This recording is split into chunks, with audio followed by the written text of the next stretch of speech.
E a gente está falando de um colega de trabalho que trabalhou também com muitos outros colegas e um deles é o âncora da CNN, o Márcio Gomes. Trabalhou com o jornalista Renato Machado. Márcio Gomes, hein? A gente que noticia fala tanto sobre a vida dos outros, mas algumas notícias falam sobre a nossa também, né, meu amigo? Oi, Elisa. Bom dia para você, para todo mundo que acompanha o live. Sim, algumas notícias nos atingem com mais força, né? E essa talvez seja uma delas, por tudo que o Renato representou na nossa profissão, na nossa imagem. Quem não queria ser um Renato Machado? Quando você viu o Renato no exterior, eu lembro do Renato fazendo reportagem aqui no Rio de Janeiro ou no Brasil, matérias nacionais. Lembro do Renato como correspondente internacional. Lembro do Renato, claro, como âncora de telejornal, que foi, digamos, a última função dele na televisão.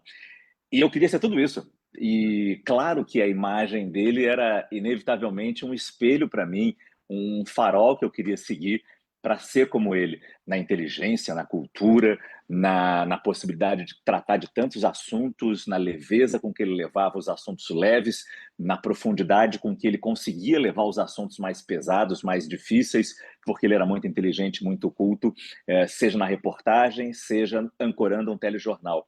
E ter o Renato como guia foi de muito crescimento para mim. Em algum momento, eu substituí o Renato Machado no Bom Dia Brasil, e é engraçado isso. Os momentos, talvez, que eu mais tenha aprendido com o Renato foi quando ele não estava perto de mim. Foi quando ele entrava de férias, eu tinha uma folga, e fazia uma loucura de me colocar como substituto dele no Bom Dia Brasil.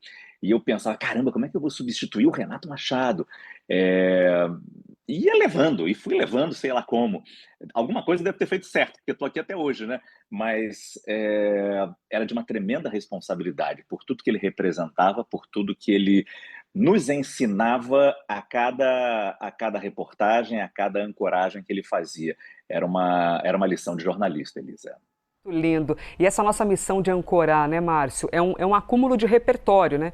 Quanto mais a gente acumula repertório, mais a gente chega aqui de um jeito diferente para essa ancoragem. E é muito bonito ver o quanto os colegas fazem parte do nosso repertório, né? Você, inclusive, expôs isso numa postagem. A gente tomou a liberdade de pegar aqui a imagem de Hum. vocês para te ouvir. Narra pra gente, por favor, Márcio Gomes. Ó, e essa imagem diz tanto, porque parte da sua vida, meu amigo, É. foi viajando, morando fora, trabalhando como correspondente. O que aconteceu nessa foto aí, nesse registro, Márcio?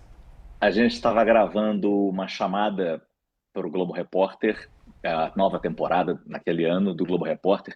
O ano era 2019. Essa foto foi tirada no começo de 2019, se eu não estou enganado. E aí a gente foi para o aeroporto internacional. O mote dessa chamada era viagens, aventuras, experiências que nós iríamos apresentar ao público. E aí, não necessariamente viagem física, né, mas viagens que o programa e as nossas reportagens e os nossos trabalhos sempre faz isso. As pessoas às vezes viajam nos nossos temas, nas nossas conversas, nas nossas apresentações, né, Elisa? E aí me colocaram do lado do Renato Machado para gravar com ele. Eu nunca tive tanta relação assim com ele, eu nunca tive tanta intimidade com o Renato Machado assim. Nesse dia a gente conversava bastante e era muito engraçado, porque não sei se dá para ver, ele está sem meia na foto.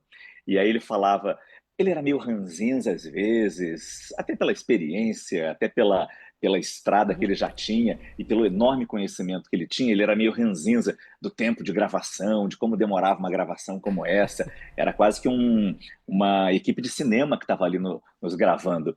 E a gente ficou sentado muito tempo ali. E aí ele falava: Não filma meu pé, eu estou sem meia. Ele, tão elegante, estava sem meia no sapato ali, entendeu? Ou talvez já muito elegante.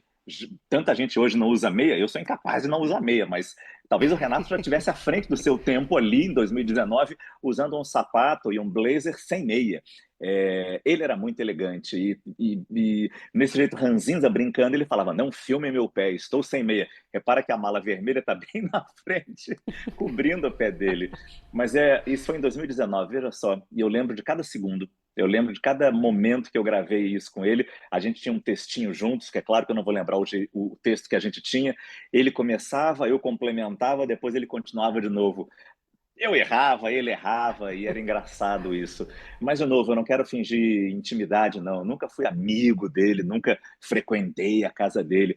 mas ele era muito gentil nesse contato. Ele podia ser ranzinza às vezes, porque ele se cansava dessas longas gravações, mas ele também era muito gentil. E uma coisa que você falou, e eu queria só adiantar isso, não sei se nosso tempo ainda permite, Elisa, é como ele entendia de televisão.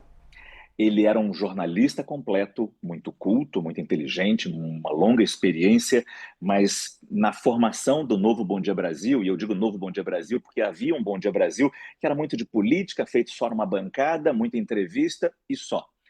Quando propuseram para se construir um novo Bom Dia Brasil, muito, mas eu acho que eu chutaria 90% do programa saiu da cabeça dele. Tinha uma grande equipe, espetacular equipe, mas muito saiu ali da cabeça dele. O formato de ter uma sala de visitas, um lugar onde você pudesse sentar e tratar dos temas mais leves do jornal, a bancada séria, onde seriam os temas mais difíceis, esse set com as poltronas sendo local para uma entrevista também.